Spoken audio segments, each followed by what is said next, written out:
So, punta naman tayo sa second requisite of contracts. So, kanina, yung consent. Consent is more of yung, more of yung, paano to? Consent is more of psychological, kasi there is the meeting, because there's the meeting of the minds, mga ganyan. And any vice of consent invalidates the consent itself, and therefore the contract. Here sa object, when we talk of object, di ba kung naalala niyo yung sa obligations, yung object doon ay to give, to do, or not to do. Similar yun dito sa contracts. Sa contracts, it could be a thing, it could be rights or services. Di ba? Yung things, rights, services, pwede yung mag-fall under to give or to do. Which is the subject matter of the contract. So, yung kung ano yung subject matter ng contract, yun yung tinatawag natin na object. Okay. What do we need to think? What do we need to consider when dealing with object? Ano? So the object must be certain or ascertainable, determinate or indeterminate. Okay. Kailangan malinaw kung ano yung object ng contract na pinapasukan nyo. Okay? Because if not, well, that might not be a valid object to begin with. Ano? For example, bili ka ng bili ka na ng lupa. Pero you don't know what kung anong lupa 'yon, kung saan, kung gaano kalaki, walang specifics, hindi mo ma-certain. Well, in that case, aling lupa yung binibenta niya, 'di ba? So, you must be certain kung ano yung object ng contract. Okay, it must be certain or at least ascertainable. Yung pwede mong you can separate it from other things. Okay? So it must be within the commerce of men, or it must be transmissible. So hindi mo pwede, for example, ipagbenta ang space because that's not really outer space, and you can't sell outer space because you don't own it to begin with, and it's not really for sale. It's not within the commerce of men, no? So it's not transmissible, kaya hindi mo siya pwedeng ipagbenta. Or yung dagat, hindi mo pwedeng ipagbenta yung dagat kasi that is outside the commerce of men, because that is something that is res communis, or it is something that is owned by everyone. So it's outside the commerce of men.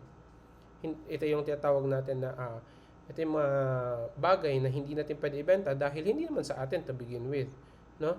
Hindi mo siya pwedeng i-transfer because it's not yours. In the case of yung dagat, it's the ownership of everyone. It's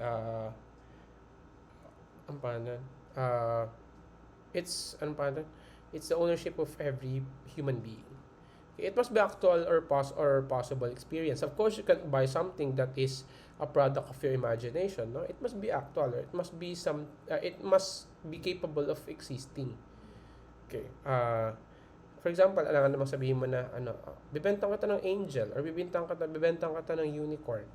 Those are not actual things. Those are imagined things. So unless they are figurines, those cannot be valid objects of the contract. And finally, it must be lawful. It must not be contrary to LMGPP. Yung nakita na natin kanina, yung LMGPP, law, morals, good customs, public order, and public policy. So, an illicit thing or isang bagay na illegal cannot be the object of a contract. Nasabi na natin yan kanina, nabanggit na natin siya. So, hindi pwedeng maging subject ng valid contract ang drugs, mga ganyan, because it's against the law. Hindi pwedeng ipagbenta, for example, ang isang tao, because that is against the law, and of course this is also against morals and good customs. So those are yung valid objects of contracts. Ano yung mga hindi valid objects of contracts? First, future inheritance. Hindi mo pwedeng ipagbenta yung isang bagay na ipapamana pa lang sa'yo. Okay? Dapat kasi yung karapatan mo doon, Kunwari, bebenta mo na yung lupa ng tatay mo, ipapamana rin mamamana ko rin naman yan ngayon. Ay, mamamana ko rin naman yan later. So, that's not valid. Hindi siya valid na object ng contract because your right over your future inheritance is still in Kuwait. Kumbaga, hindi sa Kuwait in Kuwait. What do you mean by in Kuwait? It is still imaginary. Hindi mo pa siya actually ownership. So, you cannot transfer it. Hindi mo pa siya pwedeng maging subject ng contract. Okay. Again, not valid are yung impossible things or services. Gaya nga nang nasabi natin kanina, yung mga bagay na hindi naman possible na mangyari or mga services na hindi naman possibly pwedeng i-provide, those are not valid objects of contracts. For example, although I consider this impossible, pero siguro things at times may change later. For example, I will give you 1 million pesos, pero you will have to remove yung tubig sa buong Pacific Ocean. Of course, it's impossible service, right? So really, there's no object there. The object there is not valid because that is a service that is impossible. Okay? And the right to receive support. Hindi mo pwedeng gawing object ng contract yung karapatan mo na makareceive ng support. Why? Kasi it's like selling your life or your source of life. Para mong binibenta na rin yung ikabubuhay mo. So, it's not a valid object of contract by express provision of law. Hindi mo pwedeng i-waive yung right to receive support mo for a fee, mga ganyan, or whatever. Basta hindi siya pwedeng maging subject ng contract. Okay, so the third requisite of contracts is cost or consideration. Depends kung ano yung tawag nyo dyan. These are interchangeable anyway, so it could be cost or consideration. So, cost or consideration is the essential or more proximate purpose which the contracting parties have in view at the time of entering into the contract. So, why are they entering into that contract to begin with? Ano yung kapalit ng object na ibibigay nila? So, what is the consideration what is the consideration that they are thinking about when they entered into the contract? So, yun yung tinatawag na cost or consideration. Here, the requisites of cost or consideration are it must be present or existent, it must be true or real, and it must be lawful. Parang sa object lang din. So, it must be present or existent, it must be true or real, and it must be lawful. Okay, here, in bilateral obligations, the cost for one is the object for the other. So, kung if both parties are debtors and creditors of each other, for example, yung cost or consideration depends really on whose point of view you're looking at. Pero pwedeng maging pareho yung pwedeng yung isang bagay or yung isang service could be the consideration, and at the same time the object. Depende sa kung kaninong point of view yon. If it's from the point of view of the creditor, or maybe yung isa ay yung object, yung isa ay yung consideration. Pero from the point of view of the debtor, pwedeng yung the object is from dun sa object ni creditor could be the consideration for the debtor. So, in bilateral obligations, it's really interchangeable. Kaya kung mapapansin nyo, yung almost the same yung, it's the same rather, yung requisites ni consideration or ni cost sa object. They must both be present and existent, they must be true or real, they must be lawful, because pwede sila maging interchangeable. Okay? And it could be onerous, remuneratory, or gratuitous. It is onerous kapag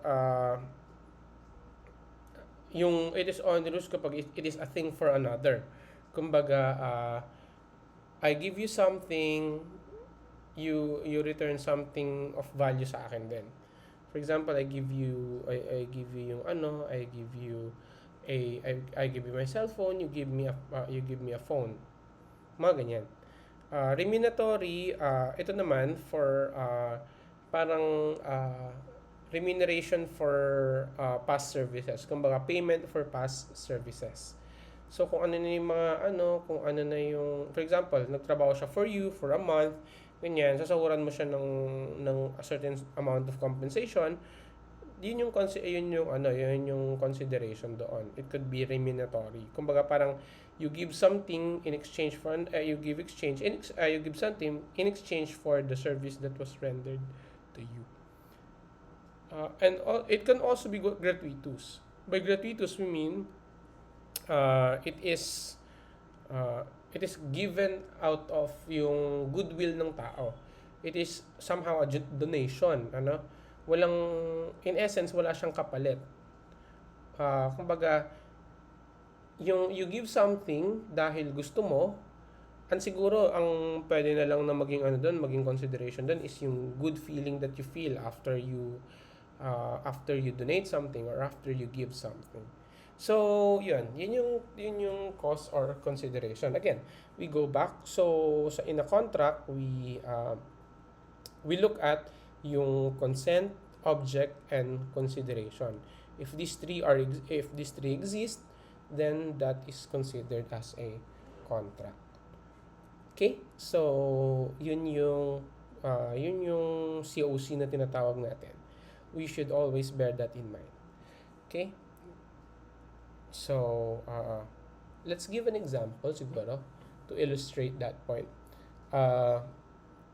I will buy your horse. Sige, ako na rin. Let's, mas maigi siguro if this is a